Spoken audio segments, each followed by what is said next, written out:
Welcome back to Hot Talk 560 KSFO. This is Bob Tanem, and it's in the garden. And we are with Tiny Tim and all those. So why don't we have Amy in the audience, and we'd like to talk to Amy this morning. And Amy, tell me a little bit about what you'd like to talk about. Hi, good morning. Good morning. Happy Father's Day to you, Thank you. I have two questions. On the way over, you were speaking to Japanese maples, and you said that you should prune them at a certain time, but I didn't hear when you said it's okay to prune them. Well, actually, the best time is in January. Oh, okay. You can also do them in December.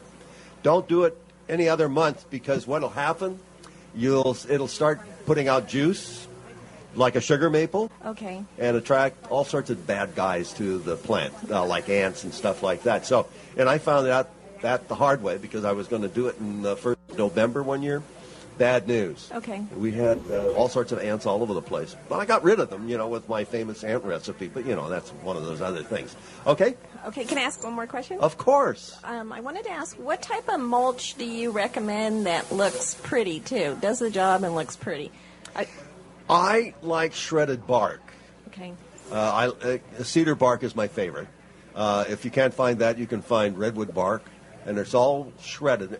The reason I like that, unlike the pebble bark and stuff like that, this doesn't roll around. It stays right there. So you can even use it on a slope or anything like that. Okay, terrific. Thank all right. you. Hey, thanks, Amy. Why don't we get to Bill? Bill, where's Bill?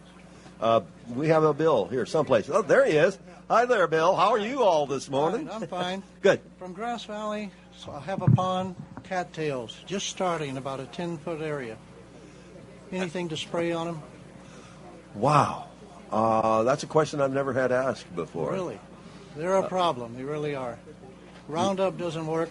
No, you won't. And, of course, Roundup in a pond is not recommended. No, this is an area where it's dry. Oh, and cattails where it's dry? Down to the stuff. I even put Roundup full strength with a brush on each one. No, I'll bet there's a grass killer that would work. A grass killer? Yeah. That would be specific, put out by Monterey Lawn and Garden. Okay. And it won't contaminate things. What you do have to be very careful to spray the plant itself and not the ground. All right. Now, when you use Roundup, are you sure it's cattails? I mean, they come up in the ground and they have this little funny thing on the top? Yeah, they're cattails. Oh, okay. So very strange. But then this grass killer will do that because they are a form of grass. All right. All right? Thank you very much. Well, thank you for that. And why don't we get to Kathy in Petaluma? Hi there, Kathy. How are you today? I don't know. You sound good. Happy Father's Day. Thank you. Here's my question. I have really big pots. They're like 3 feet across with bamboo in them. And I bought them at Bamboo Sorcery, and they told me they're good for pots. But they seem to be getting a lot of yellow in them, and I thought you would know what the problem is. Two things it could be. One, poor drainage. The bamboo has a way of closing off the drain holes. Oh, good. So, of course, they're huge pots. So I would recommend that you tilt the pot over on its side and then look and see what the roots are. But I suspect that's number one. Number two, they do run out of nutrients. So I would use a good lawn fertilizer to maybe pick them up a little bit. What do you think of VF11 for lawns? It's a pretty good product, actually. But you have to do it you do have to do it after every mowing. No, I mean VF11 for lawns for bamboo. Oh, that'll work. Oh, okay. Yeah. All right. Spray the foliage. Okay. All right? Will do. All right, Kathy. Thanks for that call. Let's go to Myra in Fremont. Hi. Thank you for taking my call. Sure. I have a problem with my tomato leaves. Big boy and mortgage lifter have yellow spots on the leaves, not only on the bottom but in the middle of the plant. And Sweet 100 have this purplish color on the underneath of the leaf. So they're telling me that the leaf on the under part of the leaf has a sort of rusty spots? Yellow, not rusty. Okay, yellow. And it's just sort of like, let's see, spots here and there, or all over the leaf? All over the leaf. There are green spots left, but many yellow spots. When was the last time you gave it some food? Oh, I didn't give them food since we planted them in March. Okay, there's where the problem is. You got to feed your tomatoes, and I recommend that you feed them with Dr. Earth's all-purpose or vegetable food, and I would do that every 2 to 3, maybe even every 6 weeks. I see. Okay, and the purple color on the underneath of the leaf is... Oh, that is because of the cold weather at night. I thank you so much, and I love you so much. Thanks, Myra, Thanks for that. A lot. Oh, shucks. You know what? Because I thought maybe it's a virus, and maybe... All right. Why don't we go to Sue from, right here in a living audience kind of thing. Sue, I want to get you down here. We're little. Welcome to Hot Talk 560, Sue. Hi, what can Bob. I do for you? Happy Father's Day and happy summer. Yay. Thank you. Yeah, Yay. today's summer. Yeah, it is. I have some grapes in a container, and I want to plant them. I don't know when, and I need to feed them. I don't know what. Okay, fruit tree, Dr. Earth fruit tree spray, fertilizer. I'm sorry. Okay. Fertilizer will do the job there. You have 2 choices. You can plant them right now, which I would recommend, or you can wait till the leaves fall off and do it in the fall. In any case, what you want to do when you're through planting, the big hole and all of that kind of stuff, and mix it with planting mix and make them healthy. But when you're through, the soil in the container container should be at the top of a mound rather than sunk down in the ground. You got that, Thurman? My husband's here somewhere. Thurman, you got that? Okay, he's got it. Okay, good. All right. Thank you very much. Well, thank you for that I was question. trying to be brief. No, you're fine. Don't be brief. Be Sue. Anyway, Dominic, where are you? Here. Right there. All right, Dominic. What can I do for you? Good morning, Bob. Good morning. That's the Fabio in here. I want to see Bob. But there you go.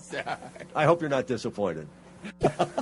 And if you are, I can't help it. Anyway, Bob, my question is, can the manure, is that safe with the gardening?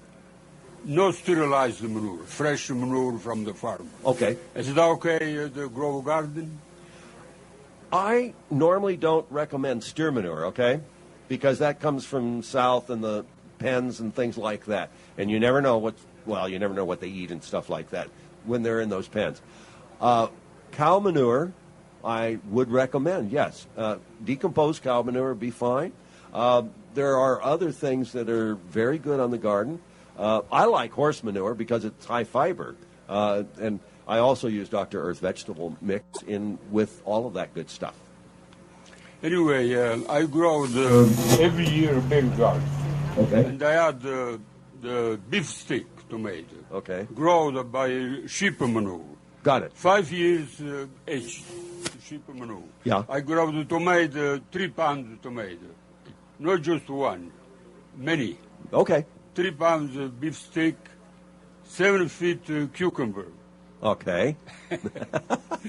22 inches in diameter sunflower. Right, okay. Anyway, can I continue to do gardening with the manure?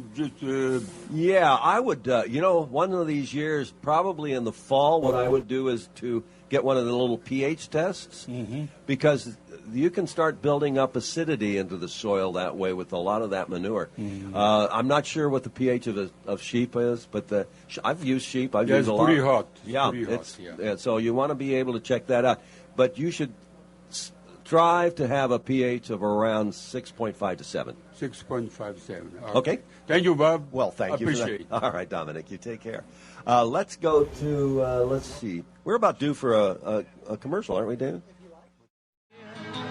But that's not for you. Hey, welcome back to Hot Talk 560 KSFO. This is Bob Tanem, and we are in the garden on Hot Talk 560 KSFO. It's a wonderful time.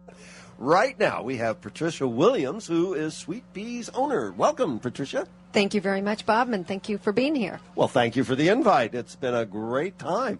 We are, by the way, just let's go over this. This is the owner of Sweet Pea's Nursery, and it's located at 891 Alamo Drive in Vacaville, and it's they have a website, www.sweetpeasnsy.com. That's right. How about that? I read that pretty well, didn't I? Yes, you did. And for those who don't know what's going on, we are Bob Tanem in the Garden, and we are at Sweet Pea's Nursery here in downtown Vacaville, and it's a really wonderful time. I'm having a good time. I hope you are. I am having a wonderful time, and look at all everybody these else. wonderful people. Look That's at that. great. How many, I wonder, in the audience, how many people have never been to Sweet Pea's Nursery before?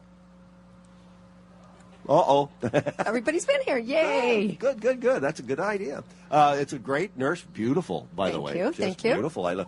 I was talking with one of the people here that was interested in it's a woman's touch.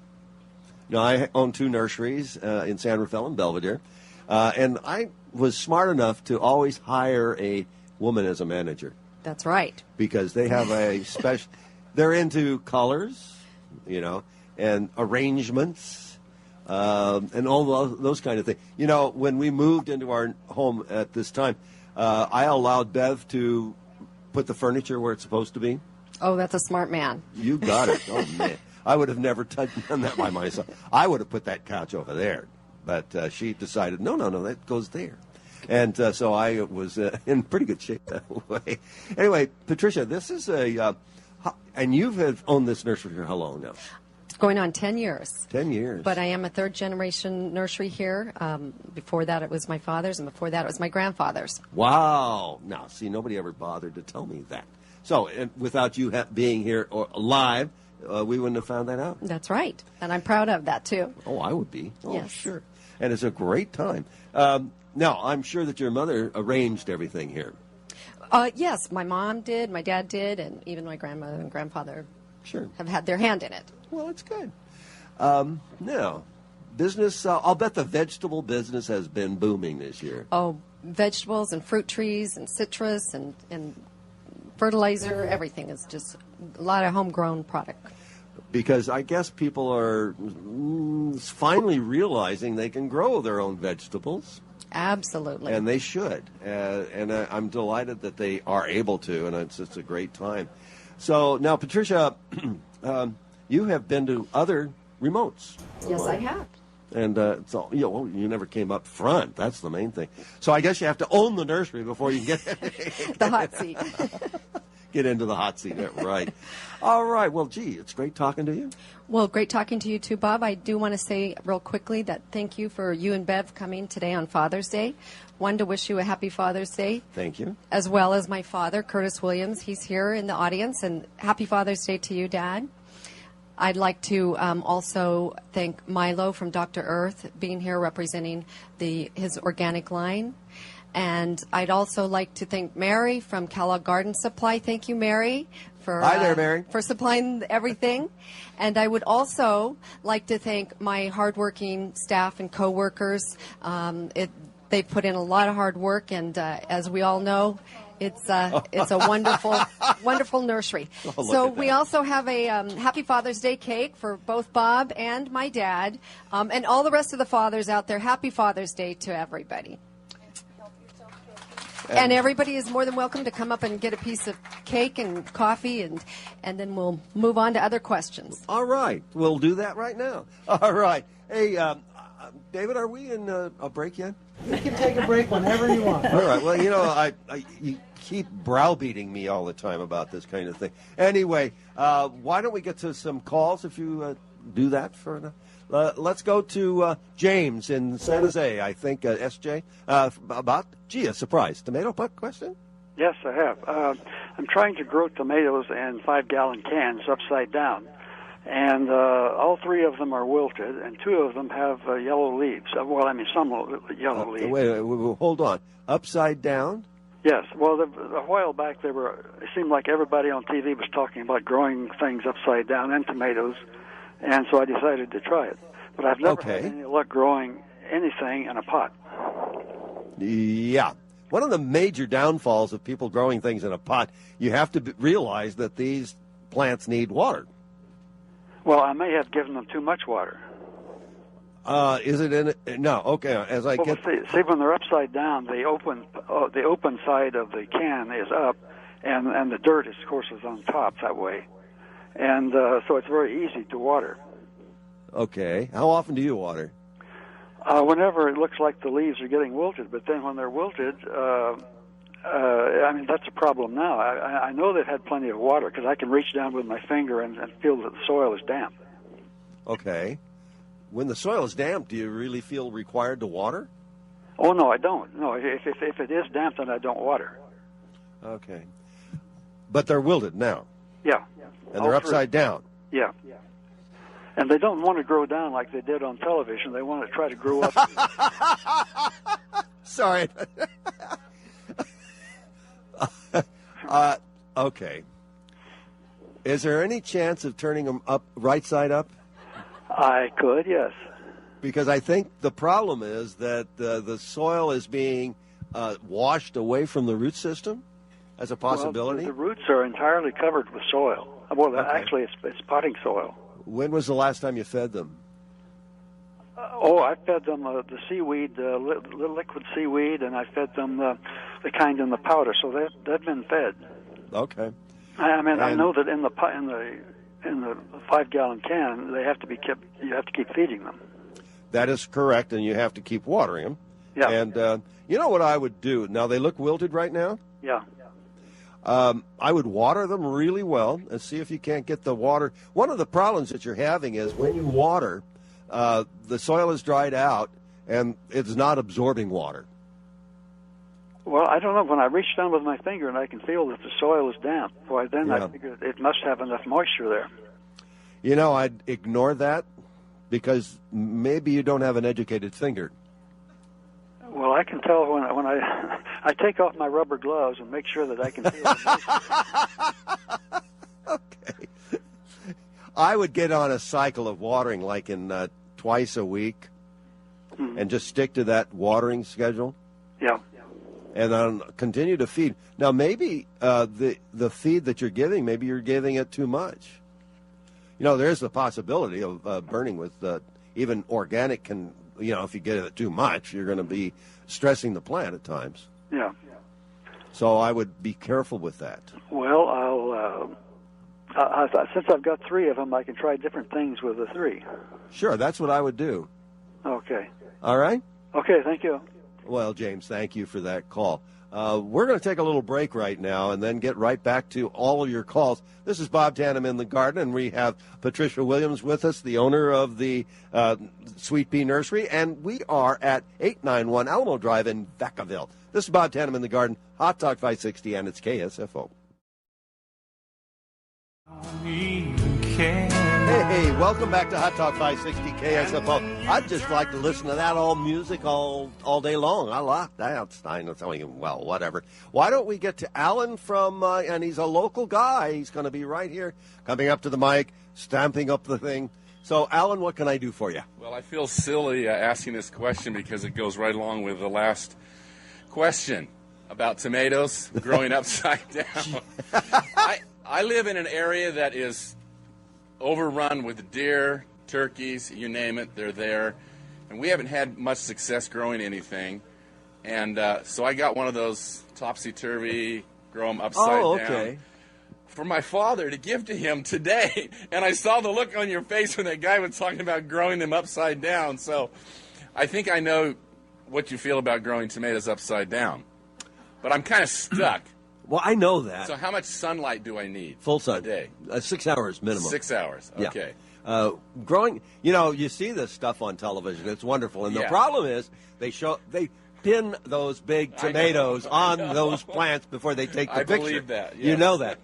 But you can grow a successful cherry tomato upside down. Okay. And so if your expectations are this, you know, the big tomato, but if you don't mind the little ones, no. And what I would do, if you can find, there's an heirloom tomato called Stupice, Stupisc or ICE. And that's a medium-sized cherry tomato, and it will successfully grow in the upside-down thing.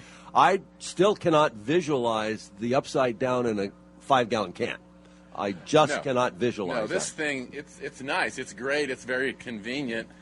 But I don't know. Finding a spot where I'll get sun. Of course, I'm the guy where that the grows. deer won't be able to get to it. So. Well, yeah, I can understand deer. Deer scram is still good, and it still works, and it still works with that, and it works with rabbits as well. But I also have problems with some of the other materials that people put out there. Turkeys, build a fence. Or I know. Save them for Thanksgiving. That's what I need to do, but Oh, I have a neighbor. We do one thing at a time, and this year's not the fence year. So. No.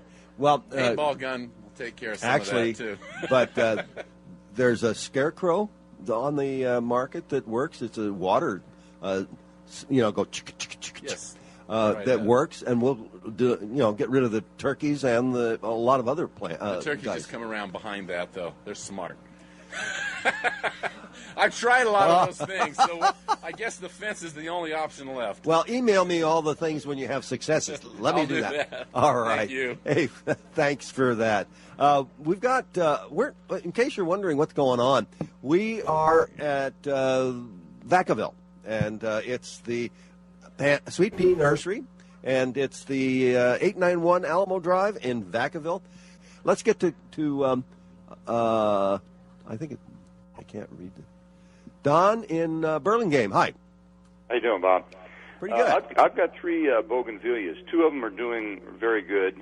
And the third one, which I've had in for 3 to 4 years, it's got leaf curl, and it's only got about 3 flowers on it. What seems to be the problem? Well, of course, the cold winter didn't help. Uh-huh. And it's coming out of that right now? Well, it came out. It started to bloom, but most of the leaves are curled up. Do you think maybe it just needs more hot weather? Or? Oh, I think hot weather will cure it. But, there's a nice liquid fertilizer put out by Dr. Earth. And what do we call that, Milo? Liquid solution. Liquid solution by Dr. Earth. And foliar feed the thing. And I'm a big fan of foliar feeding, and that one will work. Okay. So I think that'll correct the problem. Okay, what was that again? It's called Liquid Solution by Dr. Earth. Okay. All right. All right? Okay, thank you. Well, thank you for that call. Why don't we get to, I think it's Nick in San Jose. Hi. Hey, Bob. Hello. Nice to talk to you. Good to talk to you. I got a house avocado tree that's about 54 years old. 20 years ago, it started making, I don't know, we call them fingers. They come out about pickle size, maybe big dill pickles if we're lucky. I can find all sorts of stuff on the web on hybridizing trees or growing hybrid trees and making them, but I don't find information on what to do when the tree is producing them on its own. And I was wondering, it's a good, healthy tree. But okay, the tree is healthy, but the fruit is... Now, you're telling me it puts out fingers instead of fruit. Yeah, I mean, they're edible. There's no seed inside of them, no pit. But, they'll be 2 inches long, maybe 3 or 4, about as round as your thumb, or maybe twice as thick. It all depends. Makes them like crazy. Amazing. I've not been... How are you feeding this tree at all? No, it gets watered every few days, but there's no feed to it at all. Well, a tree that old doesn't really require water. But I would feed it. It doesn't get much water, but yeah. Oh, okay. What I would do is to feed it with citrus food. Citrus food, okay. And Dr. Earth puts out a great one. All right, good. I'll keep that in mind. All right. Thank you very much, Bob. I appreciate it. Hey, I appreciate the call. You take care. Let's go to Donna in San Anselmo. Hi there, Donna. Hi, Bob. I've got pepper plants, sweet and hot peppers, and 2 of them have like a black discoloration right at the crotch of the main stem and the branches. It's about 1/3 of an inch high in the crotch right there of the branches. And it's black. And it's blackish, yeah. Is that anything to worry about? Well, as long as the blooms on them. as long as the blooms are there, and as long as the fruit is bearing, or the you're getting pollination. Yeah, well, I don't know yet. Yeah. They're barely getting 6 hours of sun, so Yeah. a little risky area, but I thought I'd try them. Tell me about the soil preparation, what you did. Well, last March or so, I put in a bagged compost. Bagged compost that had chicken manure, but then I didn't plant until end of May. And you haven't fed them? I fed them once with vegetable, granular. It was probably Dr. Earth's, actually. Oh, that would help. Good choice. Gee, I wonder why. That is a good choice. Dr. Earth vegetable feed fertilizer is an excellent organic material. So, anyway, I would cultivate around them, keep them as healthy as possible. You might check the pH. Oh, okay. Because that's a thing. Peppers are pretty particular. They don't like it above 7. Okay. But so you never know. Sometimes adding a lot of material can lower the pH, and sometimes it can raise the pH. You just don't know. So taking a pH test, I think, is important. Okay? They're also planted right next to the tomatoes, and they're doing fine. So does that tell you anything? Well, they're in the same. They're in the same family. So there can be some problem there, but I don't think so. Not right now. You don't think that's a problem to worry about? Okay. No, I don't. No. Okay. Oh, I do have a tomato question. Go ahead. I read somewhere that and I don't know if it was the main stem or the side branches are bigger than your pinky finger, that you're, I think, feeding them too much? No. No, I shouldn't worry about that. I wouldn't worry about it.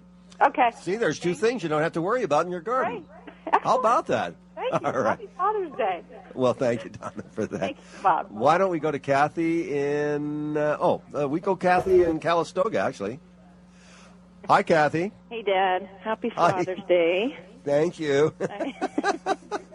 And that Dr. Earth soil that I got when you were at Van Winden's, Yeah? I just kind of threw it into the garden, and I have corn this year. How about that? Totally wonderful, great stuff. So, But anyways, have a great day. Love you. Milo, you get the whole family in on this thing, huh? Kathy, I'll send you that $20 later, I promise. Okay. All right, Milo. Thank you, honey, for the call. All right, take care. Thanks, Kathy. You bet.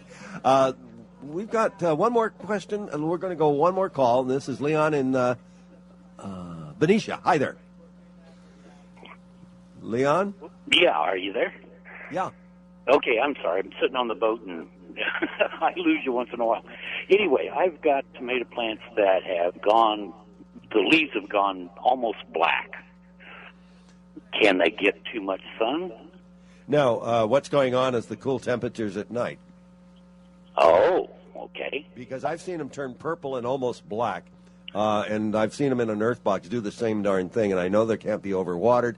It's another problem, and the only thing I could tack it on to is the temperature.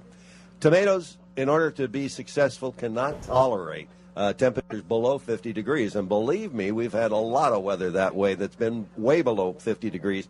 And that they're surviving is somewhat of a miracle, mostly a hybrid miracle. Is it possible to just cover them and put a light bulb under them? No, just leave them alone. They'll recover from it. Okay. I would feed them. Keep feeding them with a vegetable food, Dr. Earth preferable.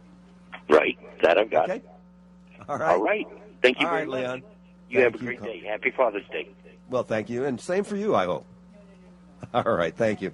Anyway, we've got Milo back here. And what are we talking about, Milo?